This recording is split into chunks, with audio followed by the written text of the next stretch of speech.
Hello guys, അപ്പൊ നമ്മൾ ഇന്നുള്ളത് തൃശ്ശൂർ വടക്കാഞ്ചേരി താളം തിയേറ്ററിലാണ് കേട്ടോ. മലയാള സിനിമയിൽ ആദ്യമായിട്ട്, ചരിത്രത്തിൽ ആദ്യമായിട്ട് 300 കോടി ക്ലബിലേക്ക് മൂവി വരുന്നത്. അത് നമ്മുടെ DQ പ്രൊഡ്യൂസ് ചെയ്തിട്ടുള്ള ലോക സിനിമ വന്നതിന്റെ ഒരു ആഹ്ലാദ പ്രകടനമാണ് ഇവിടെ നടക്കാൻ പോകുന്നത്. മലയാളികൾക്ക് അഭിമാനിക്കാം.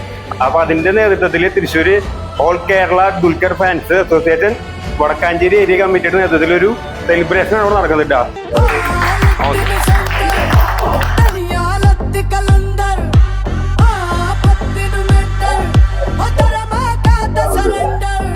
നമ്മൾ തിയേറ്ററിലുള്ള എല്ലാവർക്കും നമ്മൾ ഓരോ കേക്ക് പീസ് കൊടുത്തിട്ട് നമ്മുടെ സന്തോഷം ഒരുമിച്ച് ആഘോഷിക്കാൻ വേണ്ടിട്ട് പോകണ്ട കേസ്. 100 കോടിയായ ലോക